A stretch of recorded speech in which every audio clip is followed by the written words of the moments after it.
आणि यानंतर एक महत्त्वाचा रिपोर्ट पाहूयात। बारामतीमधील लोकसभेच्या लढाईकडे संपूर्ण राज्याचं लक्ष लागलंय आणि ही लढाई अजित पवारांसाठी सोपी नसल्याची अनेक कारणं सुद्धा समोर येतात। आपल्याला माहिती आहे, बारामती लोकसभा मतदारसंघामध्ये येणाऱ्या 6 पैकी 3 मतदारसंघांमध्ये अजित पवारांना मोठ्या आव्हानांचा सामना करावा लागण्याची सुद्धा शक्यता आहे।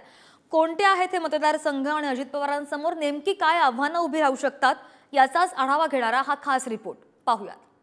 दबावाला बळी पडणार नाही आणि आम्ही पवारांनाच का मत द्यायची 40 वर्ष? का दुसरं कोण नाही काय बारामतीमध्ये?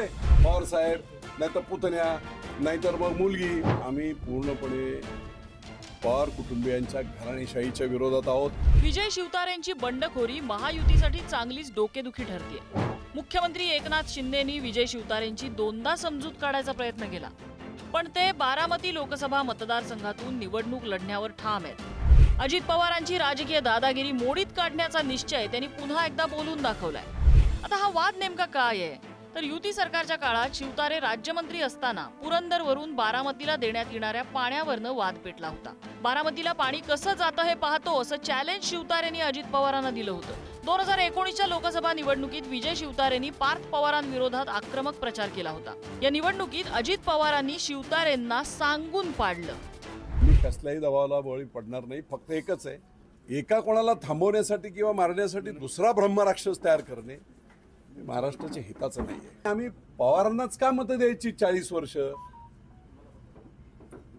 बारामतीत सुद्धा तावरे आहेत, जाचक आहेत, का दुसरं कोण नाही काय बारामतीमध्ये? एक लक्षात घ्या, आम्ही पूर्णपणे पवार कुटुंबियांच्या घराणेशाहीच्या विरोधात आहोत।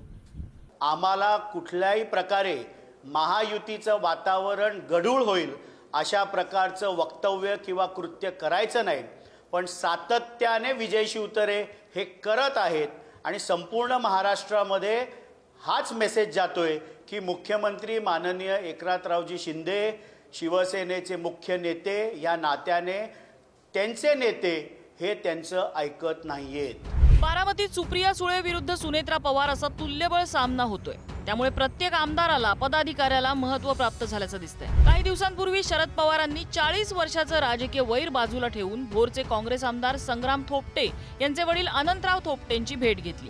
शरद पवारांच्या या बेरजेला विरोधकांकडून वजाबाकीनं उत्तर देणं सुरू आहे। त्याचाच एक भाग म्हणून शिवतारेंनी थोपटेंची भेट घेत वर्षानुवर्षाच्या वैराची उजळणी केली। शिवतारेंनी अनंतराव थोपटे यांच्याकडे शरद पवारांसह अजित पवार यांच्याबद्दलच्या तक्रारींचा पाढाच वाचला। आता हे थोपटे पवार वाद नेमका काय आहे हेही समजावून घेऊया। काँग्रेसचे माजी आमदार अनंतराव थोपटे आणि शरद पवार यांच्यामध्ये 40 वर्षांचा संघर्ष होता। 1999 मध्ये अनंतराव थोपटे मुख्यमंत्री पदाच्या शर्यतीत होते। भोरमध्ये सोनिया गांधींची सभा आयोजित करण्यात आली होती। 1999 मध्ये नव्यानं स्थापन झालेल्या राष्ट्रवादी काँग्रेसचे उमेदवार काशीनाथ खुटवड यांनी काँग्रेसच्या अनंतराव थोपटेंचा पराभव केला। पुढे अजित पवार आणि काँग्रेस आमदार संग्राम थोपटे यांच्यातही संघर्ष कायम राहिला। 2019च्या मंत्रिमंडळात संग्राम थोपटेंना स्थान दिलं जाणार होतं, पण ऐनवेळी नाव काढण्यात आलं आणि याचा आरोप थोपटेंनी पवारांवर केलाय। नाना पटोलेंनी राजीनामा दिल्यानंतर विधानसभा अध्यक्षपद संग्राम थोपटे यांना हवं होतं, तसं करण्याचा निर्णयही झाला होता, पण अजित पवारांनी विधानसभा अध्यक्ष होऊ दिला नसल्याचा आरोप संग्राम थोपटे यांनी केला होता। इतकंच काय, पण बारामतीतली सुद्धा अनेक कुटुंब आहेत ना, पवारच का? आणि म्हणून ही लढाई बेसिकली सातत्याने अन्याय होत आलाय। कोणाला काय, मी सगळं बोललोय, तुमच्या बाबतीत सुद्धा बोलतो। दादाला मंत्रिपद याच्यात मिळत होतं, मी साक्षीदार आहे त्याचा। महाविकास आघाडी न्याय होऊ देऊन दिलं, अध्यक्षपद 100% फायनल होतं, दिलं का? होऊन पुण्यात दुसरं कोणी नको। या बाबतीमध्ये अजून कुठेही फॉर्म भरायची प्रक्रिया ही सुरू झालेली नाहीये। त्याच्यामुळं जे टप्पे आहेत, ज्या जागा राहिलेल्या आहेत, त्या जागांची निवडणूक पुढच्या टप्प्यांमध्ये आहे। हे योग्य वेळी निर्णय होतील, कुठेही वाद राहणार नाही, त्याची दक्षता महायुतीतले सगळे पदाधिकारी घेतील आणि जे काही गैरसमज आहेत ते लवकरात लवकर दूर केले जातील। बारामती लोकसभेच्या निमित्तानं हर्षवर्धन पाटील आणि अजित पवार यांच्यातलं जुनं वैर पुन्हा उफाळून आलंय। अजित पवार महायुतीत आल्यानंतर पुन्हा एकदा भाजपच्या हर्षवर्धन पाटलांची इंदापुरात कोंडी होताना दिसतेय। त्याच पार्श्वभूमीवर हर्षवर्धन पाटील यांच्या कन्या अंकिता पाटील आणि देवेंद्र फडणवीस यांची सागर बंगल्यावर चर्चा झाली। आता पुन्हा एकदा बैठक होणार असून त्या बैठकीला अजित पवार सुद्धा उपस्थित राहतील। आता हा सुद्धा वाद समजावून घेऊया। इंदापूर हा हर्षवर्धन पाटील यांचा गड. 1995 ते 2014 मध्ये इंदापुरात हर्षवर्धन पाटलांची निर्विवाद सत्ता होती. हर्षवर्धन पाटलांच्या गडाला अजित पवारांनी सुरुंग लावला. 2014 मध्ये त्यांनी दत्ता भरणेंना निवडून आणलं. 2019 मध्येही इंदापूरची जागा राष्ट्रवादीच्या वाट्याला आली आणि हर्षवर्धन पाटील यांनी भाजपची वाट धरली. 2019ला सुद्धा अजित पवारांनी दत्ता भरणे यांना उमेदवारी देऊन निवडून आणलं. चर्चेमध्ये ज्या काही आमचे प्रश्न होते किंवा जे काही कार्यकर्त्यांच्या भावना होत्या त्या सगळ्या गोष्टी आम्ही माननीय उपमुख्यमंत्री फडणवीस साहेबांच्या समोर मांडल्या.